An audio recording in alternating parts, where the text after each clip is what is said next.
너무너무 감사합니다. 한 주간 잘 지내셨습니까? 네. 와, 불가마 더위. 밖에 나갈 수가 없을 정도로 너무너무 덥습니다. 그런 가운데 또 주님께서 우리 건강 지켜주시고 이렇게 귀한 예배당에 함께 나와서 예배할 수 있도록 은혜 주셔서 너무 감사합니다.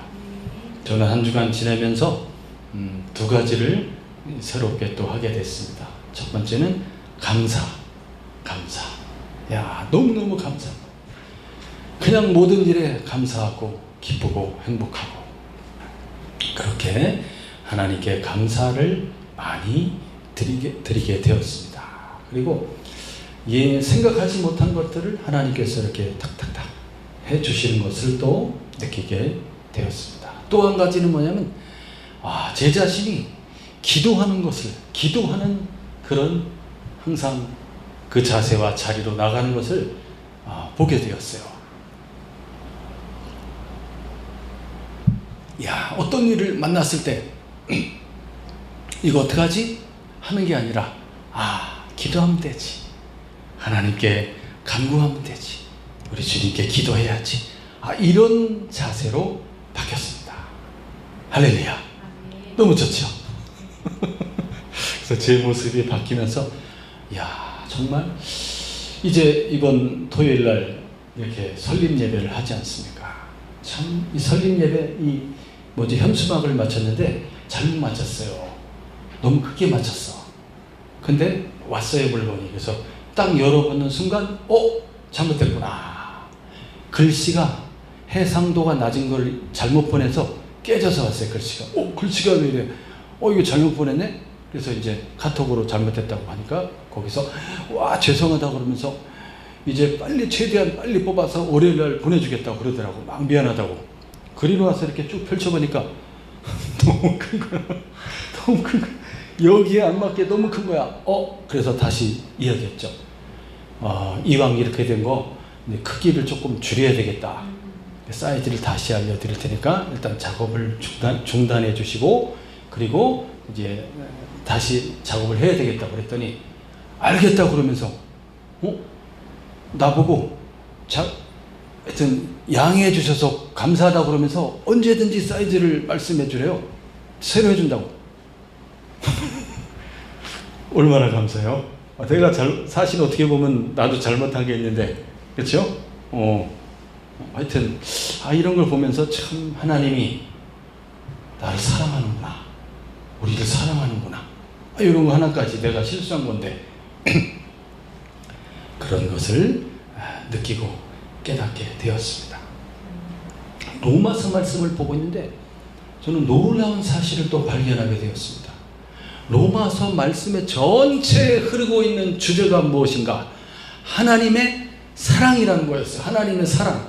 이 사랑으로서 지금 이야기하고 있구나. 하나님의 사랑에 대해서 바울 사도가 말하고 있구나. 이거를 깨달았어요. 하나님은 어떤 분인가? 사랑이시다. 그 하나님이 누구를 위하고 있는가? 우리를 위하고 있다는 거예요. 그 하나님이 우리를 생각하고 우리는 누굽니까? 택하심을 받은 구원받기로 예정된 하나님의 부르심을 받은 거룩한 하나님의 사람들입니다. 우리를 하나님께서 위하고 있다. 항상 누구를 생각해요? 하나님 아버지께서 자기의 아들 된 우리들 그리스도 예수의 사람들, 이 사람들을 믿음의 사람들을 항상 생각하고 위하고 계신다는 거죠. 어떻게 위하고 있어요? 그의 아들 예수 그리스도를 보내주셔서 자기의 아들을 얼마나 귀합니까? 하나님의 하나밖에 없는 아들이지 않습니까? 그렇죠? 우리는 셋이나 되지만 하나밖에 없을 때 얼마나 귀합니까? 그렇죠? 하나밖에 없는 하나님이 그 자기의 아들을 이 세상에 보내어서 대속 제물로 내어주시는 겁니다. 이거보다 더 큰 사랑이 어디 있어요? 또 하나님께서 우리를 어떻게 위해주고 있습니까? 그의 성령을 보내주셨다는 거예요. 그의 성령을 보내주셔서 우리를 한 걸음 한 걸음 세세하게 이끌어 가시고 우리의 믿음이 이제 믿음의 확증을 주시고 우리의 믿음이 더욱더 자라가도록 역사하시는 영이 성령님이시죠. 야, 우리를 도와주시는 분이시다. 하나님은 우리를 위해서 간구해 주시는 분이시다. 와, 너무 놀랍습니다. 그것이 하나님의 사랑이 바탕이 되어서 우리를 사랑하시는 그 큰 사랑으로 우리한테 그렇게 세밀하게 세세하게 그렇게 간섭하신다는 사실입니다. 또 하나님은 어떤 분이냐면, 이제 성경을 읽어보시면 알겠지만 정죄하지 않는 하나님인 거예요. 하나님은 정죄하지 않아. 정죄.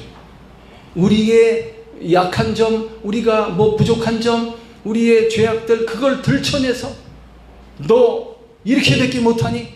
너 이래갖고 어떻게 하려고 그래? 너 이래서 어떻게 하려고 그러니? 이렇게 하지 않는다. 혼내시지 않는다는 거예요. 우리의 부족함과 실수와 죄악과 연약함을 다 덮어주시는 거예요. 하나님 아버지께서 우리의 죄를 기억하지 아니하시고, 그렇게 하려고 하나님이 자기 아들을 보내신 거예요. 우리를 정죄하지 않는 거예요. 정죄하지 않아. 우리에게 뭘 주는 거예요? 믿음과 용기를 주는 거예요. 아니야, 너 할 수 있어. 걱정하지 마. 내가 도와줄게. 분명히 너는 이길 수 있다. 이렇게 승리의 확신을 주고, 용기를 주고, 자신감을 주고, 믿음을 주고, 이렇게 일어나도록 일으켜 세워주시는 분이 우리 하나님이시다. 우리를 위해서 얼만큼 언제까지 위해 주실까요? 우리를 언제까지 위해 주실까요? 영원토록. 할렐루야. 영원하시도다. 할렐루야. 시편에 보면 그렇게 많이 나왔잖아요. 그의 인자하심이 영원하심이로다 부터 시작해서 우리를 위해서, 그리스도 예수가 우리를 위해서 간구하시는 그 영원한 속죄와 중보의 사역을 하고 계시는데 영원토록 수행하신다는 거예요. 어떻게 해서? 죽은 자 가운데서 다시 살아 영원히 죽지 않는 몸으로 변화되어 부활의 몸을 가지시고 하나님 나라로 올라가셔서 하늘 위에 하나님 나라 아버지 보좌 우편에 앉으셔서 무엇을 하시는 겁니까? 우리를 위한 그 속죄하심이 영원토록 효력이 미치도록 영원히 살아계셔서 우리를 위해서 중보하고 계신다는 거죠. 할렐루야. 이런 분이 어디 있어요? 이런 분이 한번 찾아보세요. 옆에 누가 있나? 유한한 우리들은, 영속적이지 못한 우리들은 그 생명이 단절될 수밖에 없고, 그렇죠, 영원히 함께 있겠다고 말은 하지만 당신을 사랑합니다 하면서 난 당신과 함께 영원히 함께 있겠습니다 하지만 함께 있어요? 못하지. 그렇지만 우리 주님은 그렇게 할 수 있는 분이시고 그렇게 우리를 영원히 위해 주신다라는 것인데, 이 모든 것이 하나님 아버지의 사랑이었다는 거예요. 하나님 아버지의 사랑이 누구 안에 있다고 그랬습니까? 예수님 안에 있어요. 하나님 아버지 사랑, 예수 안에 쫙 들어있어요. 하나님 아버지가 이 세상을 사랑하기 전에 누굴 사랑하고 있는 거예요? 그 아들을 그 아들을 위해서 만유를 창조한 거예요. 하나님 아버지께서. 그래서 만유는 다 누구의 것입니까? 아들의 것입니다. 예수 그리스도, 하나님의 아들 예수 그리스도의 것이에요. 아버지가 그 아들을 너무나 귀하게 여기시고 사랑하시고 아버지의 사랑이 부음받아서 누구 안에 들어있어요? 그 아들 되는 예수 안에 쫙 들어있어요.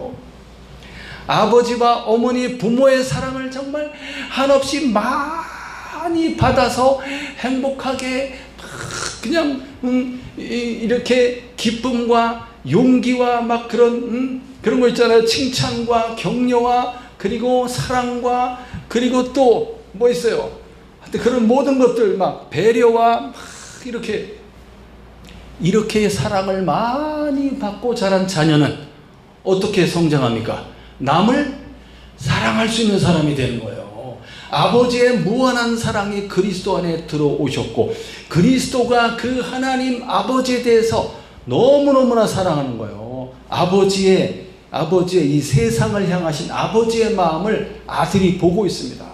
야, 너무나 위대하시고 존경받을 만하시고 영광스러운 하나님 아버지에 대해서 아들 되신 그리스도가 너무 그 아버지를 사랑하고 존경하고 존중하는 것입니다. 그 아버지의 뜻을 따라서 순종하여서 그 아들이 세상에 들어오는 거예요. 그것에 대해서 이 로마서 말씀 속에서 이야기하고 있는 것입니다. 그 그리스도의 사랑으로서 그리스도가 누구를 사랑하는 거예요? 오늘 이 세상에 하나님의 자녀된 우리들을 사랑하신 겁니다. 아버지가 그리스도를 사랑하신 것과 같이 그리스도가 아버지를 사랑하며, 또한 그리스도께서 이제 아버지의 사람들을 불러내셨잖아요. 아버지가 부르셔서 그리스도께 주시는 거예요. 그들을 예수님이 아버지 사랑으로 사랑하는 거예요. 그래서 사랑은 연합관계라는 거예요. 연합관계. 완전히 연합되어 있습니다. 그러한 사랑이 우리에게 부어지고 있다라는 것입니다. 그럼 우리 성경 말씀을 한번 읽어가면서 무슨 말씀을 하고 있는지 한번 보도록 하겠습니다. 31절 32절 시작.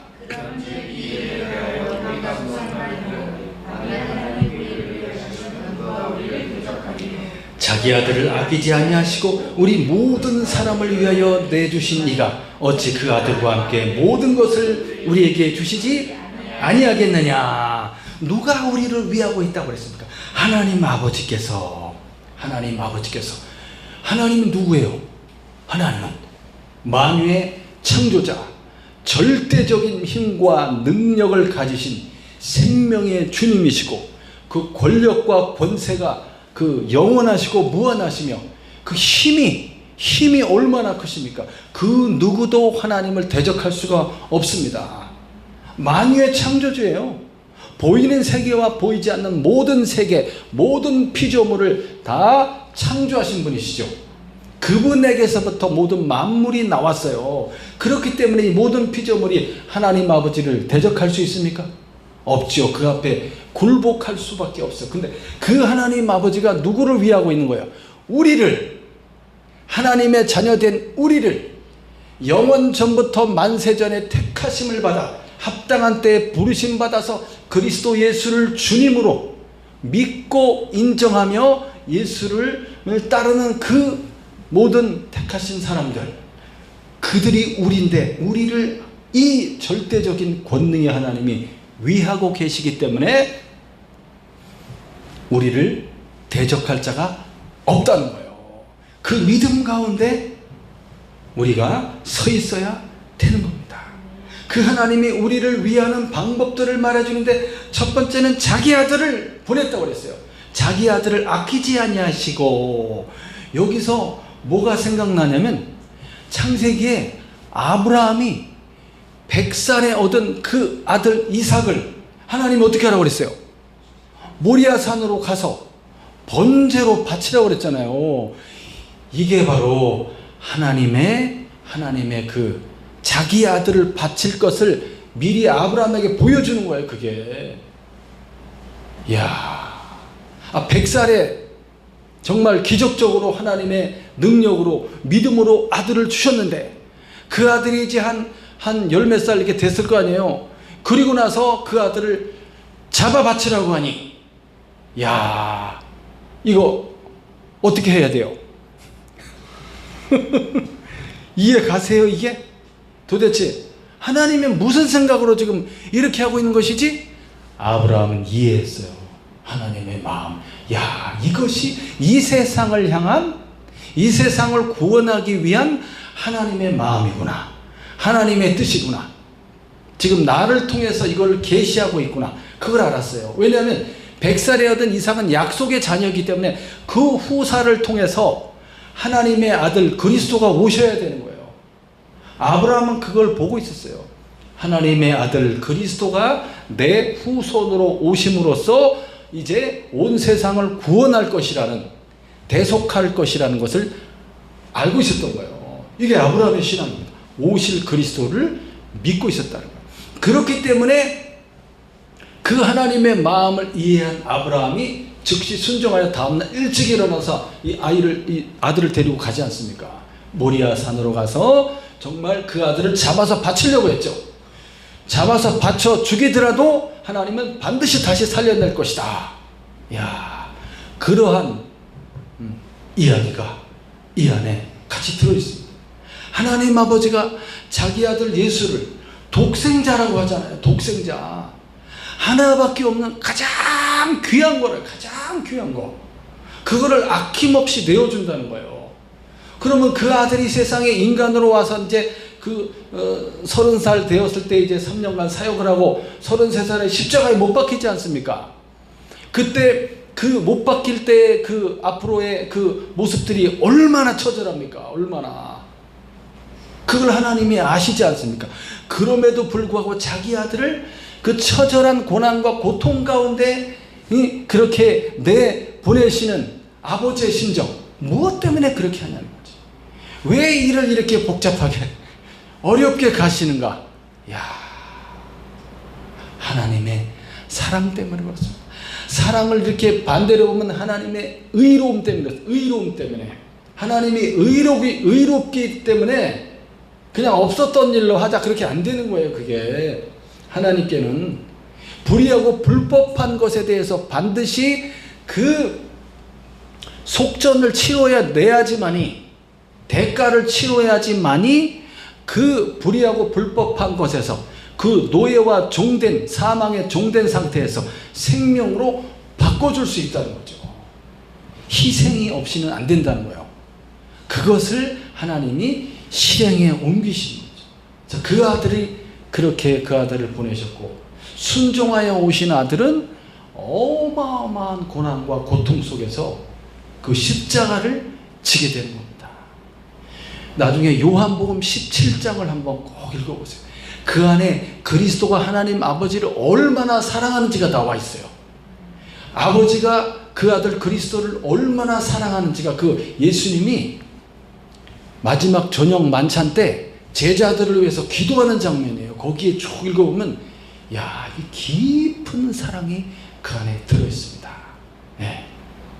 그 사랑으로 이 세상을 구원하기 위해서 예수님이 오신 것이고, 아버지는 그 아들을 아낌없이 내주신 것이고, 그렇다면 그 예수를 통해서 우리가 죄사함을 받고 구원 얻은 우리들인데, 아버지가 아들까지 아끼지 않고 주었다면, 가장 귀한 것을 내줬잖아요.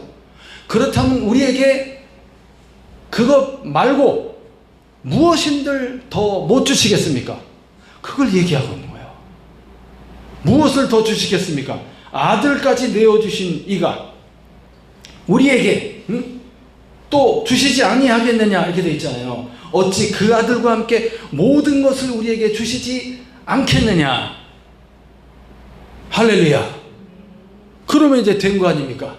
이 말씀과 이 믿음을 갖고 있다면, 이 믿음 안에서 나를 사랑하신 그 예수님을 내가 진짜 사랑하고 있다면, 그 주님을 따라서 내가 온전히 순종하기를 원하고 있다면, 주의 길을 가기를 내가 진심으로 바라고 있다면, 더 이상 어떠한 어려움이나 고난이 온다 할지라도 그것이 나를 무너뜨릴 수 없다는 거죠.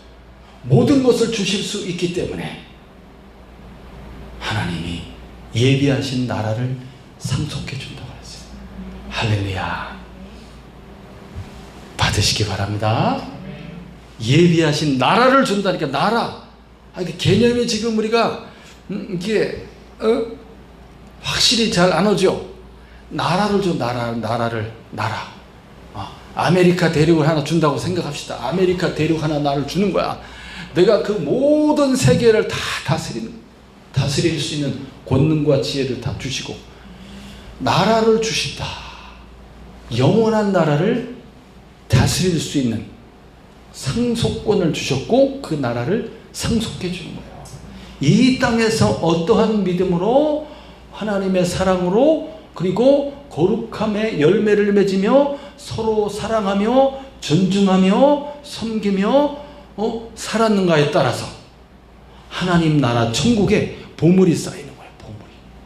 할렐루야. 많이 받으시기 바랍니다. 그 다음에 또 읽어볼게요. 33절 34절 시작.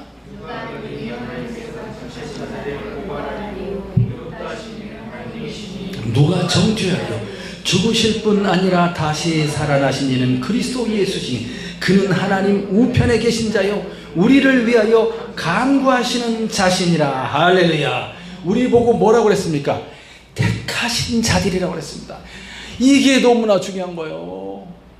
우리가 하나님 아버지의 택하심을 받은 하나님의 자녀라는 겁니다. 하나님의 백성이라는 겁니다.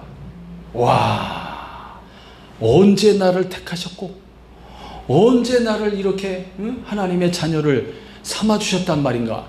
무엇을 보고 나를 택하셨을까? 많은 사람 가운데 무엇을 보고 하나님이 나를 당신의 자녀로 구원받을 그러한 거룩한 성도로 영원한 하나님 나라의 하나님 나라를 상속받을 천국의 백성으로 나를 삼아주셨는가 이거예요.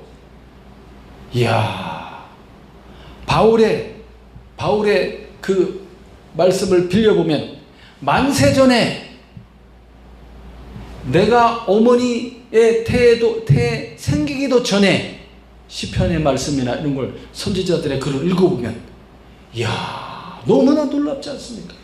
어떻게 나와 같은 사람을, 내가 나를 살펴보고 우리 집안을 살펴보고 다 가문을 살펴봐도 나와 같은 사람을 어떻게 하나님께서 택하시고 부르시고 구원이라는 놀라운 선물을 무조건적으로 불가항력적인 그런 하나님의 은혜입니다. 이게 받을 수 없는 나를 택하셔서 그냥 안겨주시는 거예요. 이 선물을.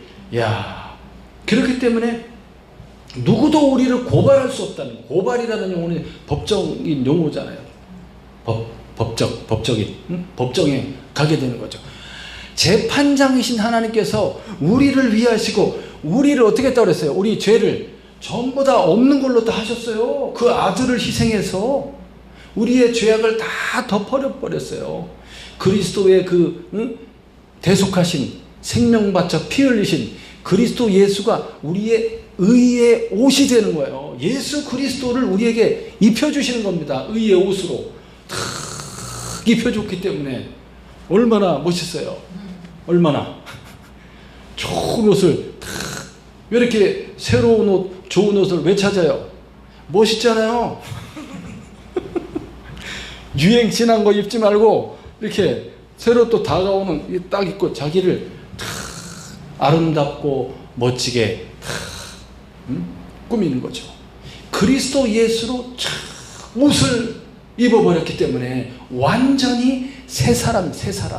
그 옷이라는 것은 그 사람의 신분을 말하지 않습니까? 완전한 새 사람으로 탁 서 있기 때문에 정죄하지 않는다니까요. 저는 이 말씀을 읽다가 34절에서 너무나 큰 은혜를 받았어요. 와, 정죄함이 없구나. 야, 그동안 내가 죽전에 와서 목회하면서 20년이 넘도록 실수한 거 다 꺼내봐요. 이야, 설 수 있겠어요? 하나님 앞에? 하나님이 그런 걸 막 항상 들춰내갖고 막 혼을 내고 너 그때 왜 그랬냐? 내가 너를 그렇게 안 봤는데 너 아주 나쁘구나 이러면서 그냥 막 그래봐요. 그 정죄함 속에는 사람이 성장할 수가 없습니다. 용서하고 사랑하고 덮어주고 다시 용기를 주고 다시 새 힘을 주는 그런 말을 해줄 때 일어날 수 있는 거죠. 우리를 정죄하지 않는다. 죄가 없다고 말하는 거예요. 너는 죄가 없다. 내가 깨끗하게 하였다.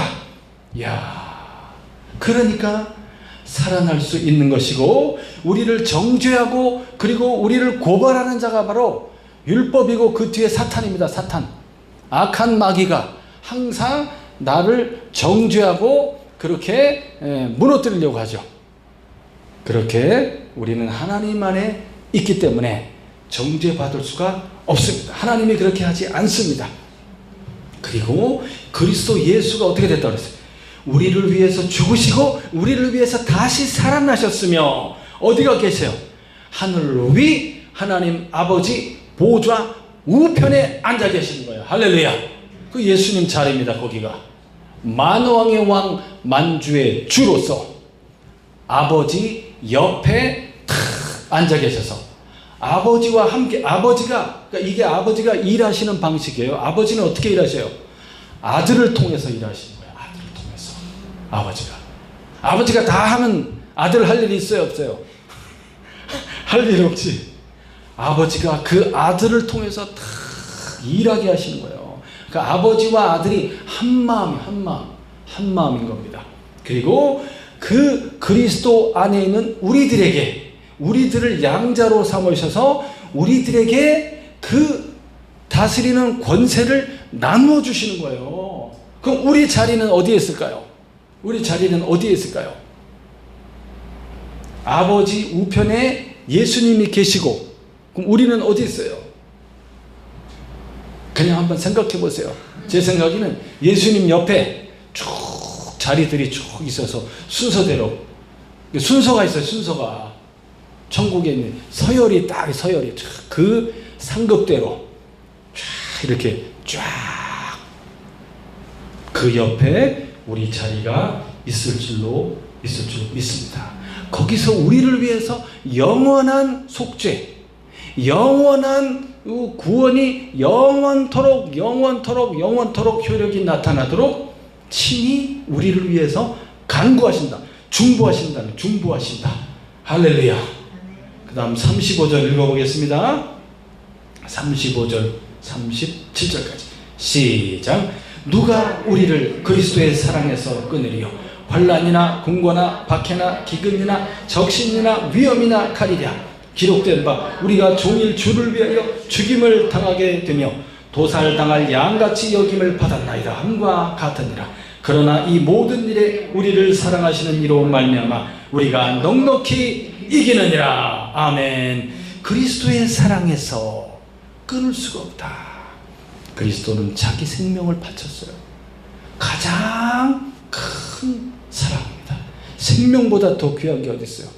그 생명을 바쳐서 우리를 사랑하신 것이죠. 그 안에서 있기 때문에, 그 안에 우리가 들어와 있기 때문에, 사도 바울은 자기 고백을 하고 있습니다. 여기서 자기 고백. 환란이 어떤 거냐면 그 뒤에 나는 곤고, 박해, 기근, 적신, 위험, 칼 이런 것들입니다. 환란은 고난을 말하고, 곤고라는 것은 뭐냐면 감옥에 갇히는 걸 말해요. 감옥에 갇히는 거, 원어의 뜻이. 기근은 굶주리고 마시지 못하는 그런 거. 그 고린도후서 11장에 읽어보면 바울이 얼마나 많은 고난 당했는지가 쭉 나와 있어요. 헐벗고 굶주리고 먹지 못하고 목마르고, 그리고 어떤 고난을 당했냐면은 거기 읽어보면은 40에 하나 감암매를 5번이나 맞았다고 돼 있어요. 3번 태장으로 맞았고, 볼기 맞는 거 있잖아요. 그거 3번이나 맞았고, 돌로 1번 맞았고, 3번이나 파손되어서 일주일이 넘도록 바다에 떠다녔다고 돼 있어요. 바다에 과연 이렇게 내가 여기서 죽는 것인가 할 정도로 그런 고난을 당했고, 동족으로 고난을 당했고, 그 다음에 여행하면서 강도의 위험, 그 다음에 이방인의 위험, 유대인들의 위험, 강의 위험, 시내의 위험, 광야의 위험, 바다의 위험, 거짓 형제들 중에 위험을 당하였다. 수고하고 애쓰면서 여러 번 자지 못하였다. 잠을 못 잘 정도로 그런 아주 곤란한 환경 속에 있었다는 거죠. 줄이며 목마르고 여러 번 굶고 춥고 헐벗고. 왜 이런 일을 당합니까? 왜 이런 일을? 복음 전하다 보면 그런 상황이 닥쳐서 충분히 그런 일을 당할 수 있어요. 복음을 반대하고 핍박하는 자들에 의해서 고난을 받을 수 있고, 여행하다 보면 많은 사고와 위험들이 있지 않습니까?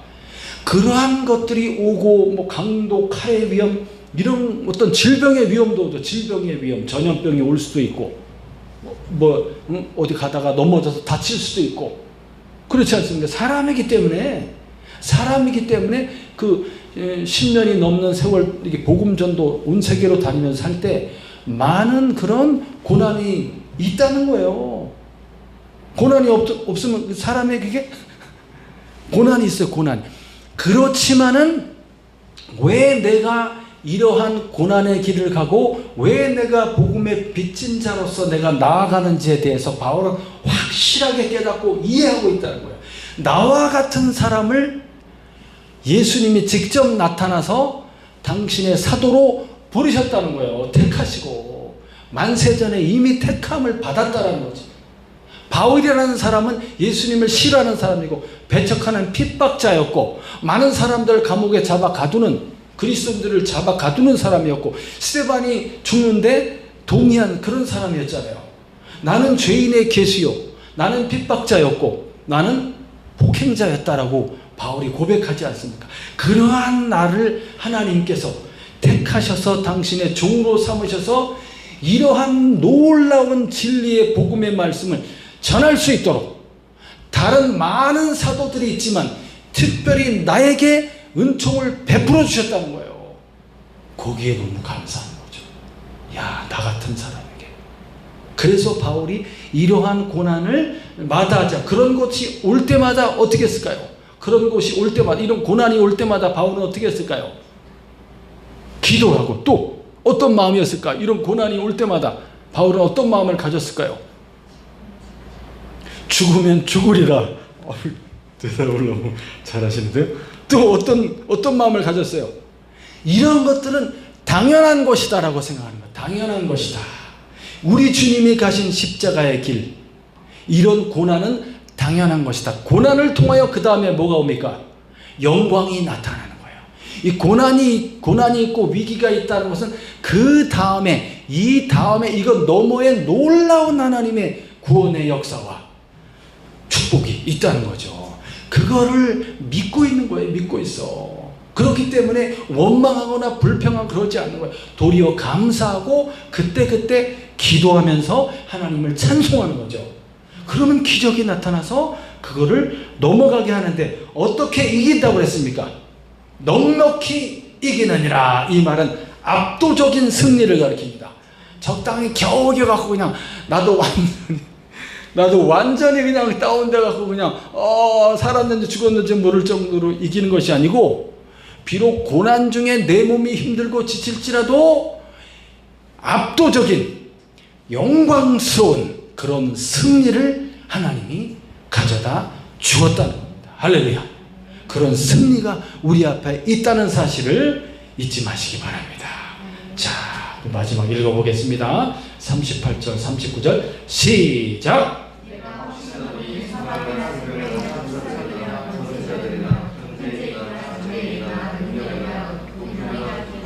다른 어떤 피조물이라도 우리 주 그리스도 예수 안에는 하나님의 사랑에서 끊을 수 없으리라. 할렐루야. 이거를 확신해야 되는 겁니다. 우리도 똑같이 사망이나 생명이나 이렇게 대꾸법으로 이렇게 쭉 적어놨죠. 천사들이나 권세자들은 이 영적인 악한 사단의 세력을 가리킵니다. 사단의 수하에 있는 그런 더러운 영들의 세력을 가리켜요. 천사들이나 이런 악한 영들이나 현재일이나 또 장래일이나 어떤 능력이나 높음이나 깊음이나 높은 하늘 위에 높은 곳을 가리켜, 깊은 곳은 깊은 바닷속을 가리키죠. 우리가 알 수 없는 어떤 미지의 어떤 세계의 어떤 피조물이라 할지라도 우리를 그리스도 예수 안에, 우리 주 그리스도 예수 안에 있는 하나님의 사랑에서 끊을 수 없으리라. 할렐루야. 이 하나님 아버지의 사랑을 가리킵니다. 아버지 사랑을 가리킵니다. 이 세상을 누가 사랑했어요? 아버지가 사랑하신 거예요. 아버지가. 그리스도는 아버지 안에 있는 거예요. 아버지가 이 세상을 사랑한 거예요. 그래서 아버지가 주도적이고 아버지가 적극적인 그런 역할을 하고 있어요. 하나님 아버지께서. 그래서 그 아들을 내어주시는 겁니다. 아들은 아버지의 뜻을 따라 순종하는 겁니다. 그 아버지의 깊은 사랑이 그 아들 안에 들어있어요. 아들인 그리스도를 믿고 보는 사람은 하나님 아버지를 보고 믿는 것과 똑같은 겁니다. 예수님이 나를 본 자는 아버지를 본 것과 같다. 나와 아버지는 하나이다 그랬고, 아버지에게 영원한 생명이 있음과 같이 그 영원한 생명을 아버지께서 아들에게 주셨고 아들 안에 영원한 생명이 있다는 것이다 라고 말해줬어요. 그래서 아들을 믿는 자는 영생을 얻었고 이렇게 되는 겁니다. 그리스도 안에 하나님의 무한한 사랑이 들어있습니다. 그 사랑이 생명이며 그 사랑이 의이며 그 사랑이 능력인 것이에요. 그것이 우리 안에 들어있다. 할렐루야. 이야, 너무너무 놀랍습니다. 그러니까 걱정할 필요가 있을까요? 없을까요? 없어요. 아무것도 걱정할 게 없어요. 염려할 거는 없습니다.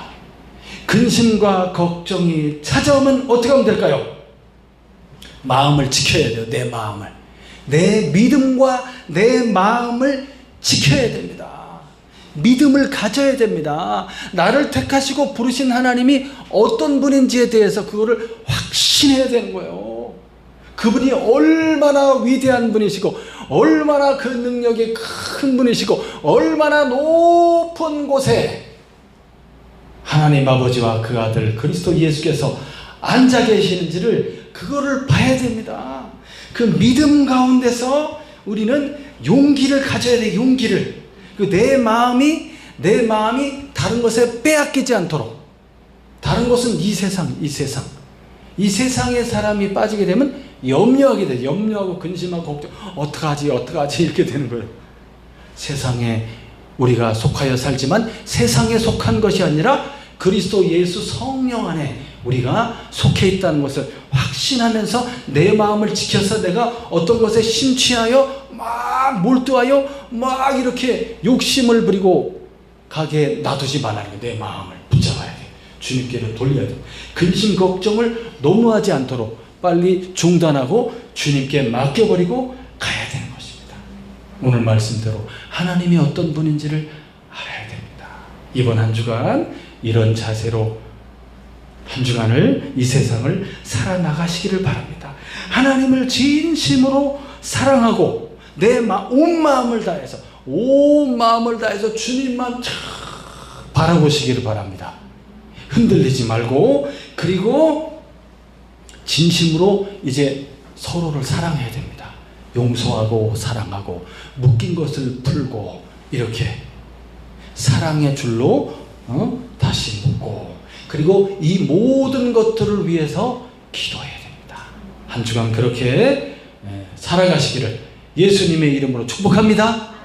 이 주님이 주신 이 권능과 능력을 꼭 한 주간 체험하면서 기쁨으로 다음 주에 간증하는 시간이 되시기를 축복합니다. 기도하겠습니다.